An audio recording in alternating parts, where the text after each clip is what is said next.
इसलिए कि ये एक ऐसे इंसान है जो 1000 रुपये से किसी का भी कारोबार शुरू करवा के दे सकते हैं।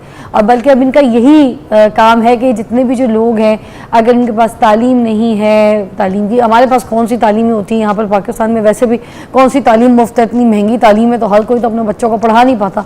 और जब पढ़ा नहीं पाता और कोई थोड़े से बस कम तालीम वाले या ना तालीम ही हासिल ना कर सके और उनको कारोबार तो करना है, अपनी रोज़ी रोटी तो चलानी है ना, वो लिविंग कुछ ना कुछ तो करना पड़ता है, तो उनको ये बिज़नेस करवा के देते हैं। किसी को तो 1000 रुपये में भी बिज़नेस स्टार्ट करवा के दे देते हैं। तो मैं आपको ये इनसे मुलाकात करवाती हूँ कि ये किस तरीके से करते हैं, और आज आप लोग को थोड़े से इस तरह के रास्ते भी दिखाएंगे कि अगर आपने घर में कोई छोटा स्मॉल बिज़नेस शुरू करना है तो उसके क्या तरीके, किस तरीके से आप एक बड़े बिज़नेस की शक्ल इख्तियार करवा सकते हैं अपने छोटे कारोबार को। मेरे साथ मौजूद है शाहिद जोया साहब, एंटरप्रेन्योर है, और आज हमारे सेट पे हमारे साथ मौजूद है। अस्सलाम वालेकुम। वालेकुम अस्सलाम, बहुत शुक्रिया, आपने मदऊ किया, थैंक यू। नहीं तो आप तो बड़े अच्छे इंसान हैं, बड़ा अच्छा काम कर रहे हैं, फिर आपकी कोशिश बड़ी अच्छी है। अपनी कहानी, अपनी ज़ुबानी पहले तो ज़रा मुझे बताइएगा कि आपको ये सब एक्सपीरियंसेस हुए कैसे, आप क्या करते थे, कहाँ से ताल्लुक़ रखते हैं, और ये फिर ये सब कुछ कैसे आपको आइडियाज़ मिले? मेरा ताल्लुक़ खानेवाल के एक नवाही गांव चकुनासी से है। मैं आपको पहले कहा था ऊँचे बोलिएगा जी।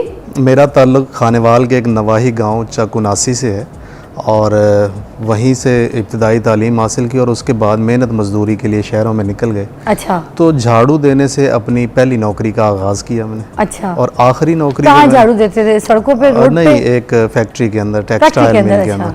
और आखिरी जो मेरी जॉब थी वो थी जनरल मैनेजर की। ठीक। और उसके बाद छोड़ दिया और अपने कारोबार में आया, और कारोबार में बहुत ज़्यादा नुकसान हुआ। नुकसान इस वजह से हुआ कि कोई गाइड नहीं था, कोई मेंटोर नहीं था, कोई बताने वाला नहीं था, जिससे भी पूछो वो चीज़ें छुपा लेता था। तो जब अपना कारोबार फेल हो गया और उसके बाद दोबारा से उठा, तो एक चीज़ तो समझ में आ चुकी थी कि ये जो मेरे प्रॉब्लम्स हैं ये आम पाकिस्तानियों के भी प्रॉब्लम्स हैं। इन्हीं प्रॉब्लम्स के सॉल्यूशंस पे काम शुरू किया, और देखते ही देखते पूरे पाकिस्तान के अंदर अल्हम्दुलिल्लाह आज बिज़नेस टॉक्स के नाम से काम करता हूँ। तो बिज़नेस टॉक्स एक माना जाना नाम है, 10,000 से ज़्यादा लोगों को प्रैक्टिकल बिजनेसेस शुरू करवा चुका हूँ। अच्छा। जिसके अंदर company registration, firm registration, trademark registration, customize machinery, raw materials, कम क्वांटिटी में तो देखने वालों को बताएं, इतना माशाल्लाह आप काम करें, क्योंकि हमारे पास वक्त बड़ा कम होता है। मैं चाहती हूँ जितने आपसे सवाल कर सकूँ, लोगों को फ़ायदा हो सके, वो बेहतर है। औरतें और मर्द दोनों अलग कैटेगरी के आइडियाज़ लेकर जनरेट होते हैं, तो उनके लिए कौन से आप बिजनेसेस कहेंगे कि जो कर सकती हैं? औरतें कौन सी कर सकती हैं, मर्द कौन से कर सकते हैं, और बिल्कुल कम खर्चे में? देखिए, मिसाल के तौर पे हम एसी ख़रीदते हैं ना, तो वो 10 साल के लिए हमें ज़रूरत नहीं होती। जूता ख़रीदते हैं तो 6 महीने के लिए ज़रूरत नहीं होती। ऐसी प्रोडक्ट करें ख़वातीन बिलखसूस जो घरों में जाएँ और अपना वजूद ख़त्म कर दें। मिसाल के तौर पे सबसे पहले उठते ही हम ब्रश करते हैं, तो टूथपेस्ट बनाएं और उसको दुकानों पे सप्लाई करें, वो अपना वजूद ख़त्म कर देते हैं, अगले हफ्ते फिर चाहिए। इसी तरह सर पे लगाने के लिए ऑयल है, ब्यूटी क्रीम्स हैं, लोशंस हैं, कॉस्मेटिक्स हैं, साबुन हैं, शैम्पू हैं, ये वो सारी चीज़ें हैं जो घरों में जाती ज़रूर हैं, इस्तेमाल होने के बाद अपना वजूद ख़त्म कर देती हैं। तो ऐसी प्रोडक्ट्स पे जब जब जिसने काम किया वो ज़्यादा कामयाब हुआ है। अरे वाह, तो औरतें इस तरह के प्रोडक्ट्स अपने डिज़ाइन कर सकती हैं, और वाह, वेरी नाइस, अच्छा आइडिया था। एक तो मुझे भी दिमाग में आ गया बिज़नेस। अच्छा खैर, उसके बाद जो मर्द हजरात हैं उनको कौन कौन से आइडियाज़ आप देंगे कि कौन से कर सकते हैं? देखिए, डिपेंड करता है कि उनके पास बजट क्या है। 10,000 रुपये से लेके 10 लाख रुपए के दरमियान जो बजट है, इसमें बिज़नेस शुरू करवा के देना हमारी स्पेशलिटी है। तो जैसा कि डिस्टेम्पर और पेंट हर घर की ज़रूरत है, ये 5 लाख रुपए में शुरू किया जा सकता है। मिर्च मसाला जात जो हैं ये हर घर की रोज़ाना की ज़रूरियात हैं, इसका बिज़नेस 5 लाख में शुरू किया जा सकता है। सॉल्ट का ब्रांड जो है वो 3 लाख रुपए में बनाया जा सकता है। अपना कॉस्मेटिक्स का ब्रांड अच्छी क्वालिटी का 10 लाख रुपए में बेहतरीन तरीके से चलाया जा सकता है। इसी तरह 263 किस्म के माइक्रो बिजनेसेस हैं जिसके अंदर हम हेल्प करते हैं। माइक्रो बिजनेस क्या होते हैं? माइक्रो बिजनेस ऐसा बिजनेस जो कमरे के एक कोने से भी शुरू किया जा सके। अच्छा, फॉर एग्जांपल कमरे के कोने से किस तरह से? जैसे हवाई चप्पल अगर कोई बनाना चाहता है तो वो कमरे के एक कोने में उसकी मैन्युफैक्चरिंग कर सकता है। कोई डिटर्जेंट बनाना चाहता है तो वो कमरे में रखे हुए एक मेज़ से शुरू कर सकता है। अच्छा। मुख्तलिफ किस्म के सीड्स में से ऑयल एक्सट्रैक्ट करके बेचना चाहता है तो वो एक टेबल से शुरू किया जा सकता है। तो ये माइक्रो फैक्ट्रीज हैं। अब ये भी पूछना चाहूँगी, अब मेरा भाई सपोज किसी देहात में किसी जगह ऐसी जगह बैठा हुआ है जहाँ पे उसके पास सिर्फ 1000 रुपये हैं और मेरे भाई ने बिज़नेस शुरू करना है, ठीक है। अब ऐसे एक भाई नहीं बैठा, मैंने नाम एक भाई का लिया, उसके पीछे लाइन लगी है, इन सारे भाइयों ने बिजनेस करना है, वो आप तक नहीं पहुंच सकते। अब उनकी खुद की जो मदद है वो आप अपनी कैसे कर सकते हैं, ये आपने एग्जाम्पल देनी है कि वो 1000 रुपए में खुद बैठ के वहाँ कौन से बिजनेस शुरू कर सकते हैं और कौन से आइडियाज जो आप दे रहे हैं। देखिए 1000 रुपए में ज़ाहिर है 1000 रुपए वाला ही बिजनेस शुरू होगा। कौन सा? उसमें बहुत सारे हैं। मिसाल के तौर पे घर में अपनी चॉकलेट बना सकता है, 1000 रुपए में बना के बेच सकता है। घर में वो लॉलीपॉप्स टॉफ़ियाँ बना सकता है, वो बना के 1000 रुपए में शुरू कर सकता है। 1000 रुपए में वो डिटर्जेंट बना सकता है, बना के शुरू कर सकता है।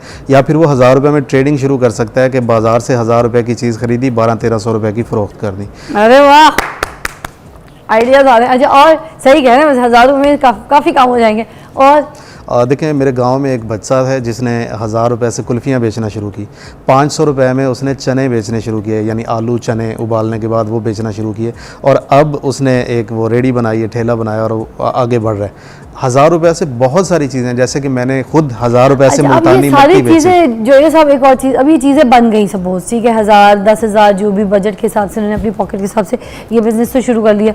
अब उसकी मार्केट तो चाहिए होती है। कोई भी बिज़नेस शुरू करते हैं, जब तक उसकी मार्केटिंग नहीं होती तो वो तो लोगों तक फैलता ही नहीं है, फिर इसकी मार्केटिंग कैसे की जाएगी? इसके दो तरीके होते हैं मार्केटिंग के। देखें अगर तो आपके पास मार्केटिंग का बजट है, बिजनेस थोड़ा सा बड़ा है, यानी 5 से 10 लाख रुपए के दरमियान में, तो फिर उसके पास तो है 1000 रुपये। अगर उसके पास 1000 रुपया ही है तो वो मार्केटिंग कैसे कर सकता है? डिस्प्ले।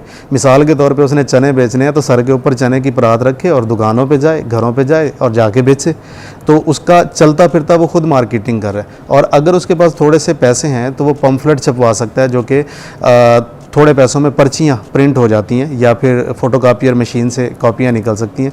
वो जिस प्लेट के अंदर रख के दे रहा है उसके अंदर अपना एक छोटा सा स्टिकर रख दे। अपने विजिटिंग कार्ड बनवा सकता है, जो कि 1000 रुपए में बासानी बन जाते हैं। कोई हेल्प भी कर सकता है उसकी, या अपने प्रॉफिट में से थोड़े पैसे बचा के वो कार्ड्स बनवा सकता है। अच्छा, जो लोकल दुकानों में सामान रखवाए जाते हैं वहाँ पर बहुत सी चीज़ें जिससे नहीं चलती, कुछ औरतें अगर तेल बनवा के रखवाती हैं, हेयर फॉल का तेल या कोई कोई ऐसी स्किन की क्रीम, तो दुकानदार आके कहते हैं जो तू माल दे के गई है बहनी, तो बिकते ही नहीं, आगे कोई ख़रीदता ही नहीं है, फिर क्या करें? मैं जल्दी से बताऊंगा, 4 चीज़ें कर लें। नंबर 1, जब भी अपनी प्रोडक्ट रखवाएं दुकानदार के हाथों के नज़दीक रखवाएं, क्योंकि जब वो थक जाता है तो वो कुर्सी पे बैठ जाता है और फिर उसके हाथों के नीचे रखी हुई चीज़ें ज़्यादा फ़रोख्त होती हैं। नंबर 2, जब कस्टमर दुकान के अंदर आता है तो वो दुकानदार की आंखों में देखता है, तो आंखों में देखते हुए बैक साइड पे भी नज़र आता है, तो पिछले रैक के अंदर रखवाएं, हाथों के नज़दीक, और उस रैक के अंदर जो कस्टमर को भी नज़र आ रहा है, तो आपकी सेल बढ़ती है। नंबर 3, जब आपकी प्रोडक्ट डिस्प्ले में रखी हुई और फ़रोख्त भी हो रही है तो आपका रैक खाली नहीं होना चाहिए, यानी उसकी अवेलेबिलिटी ख़त्म नहीं होनी चाहिए, वरना उसकी जगह पे किसी और की प्रोडक्ट रख दी जाएगी। और नंबर 4, जब भी आप बार बार जाते हैं तो आपकी सेल बढ़ना शुरू हो जाती है। जब आप अपनी प्रोडक्ट को रखवा के भूल जाते हैं कि 1 हफ्ते बाद या 1 महीने बाद जाके पैसे लूँगा, तो पैसे नहीं मिलते। ये 4 छोटी टिप्स। एक और चीज़ बताइएगा, जैसे सपोज अगर 200 रुपये की प्रोडक्ट बनी है, कोई क्रीम या कोई भी चीज़, उसको मार्केट में सेल करने के लिए बंदे को प्रॉफिट कितना रखना चाहिए कि वो सेल भी हो और प्रॉफिट भी आए? किस हद तक का रेंज ऊपर करना चाहिए प्रॉफिट के लिए, जल्दी बताइए। वैसे तो डिपेंड्स, लेकिन 40% 200 की चीज़ एवरेज का हिसाब आप लगा ले, एवरेज 40% चलती है। तो कितना हो गया? 280 280 रखनी है। अच्छा।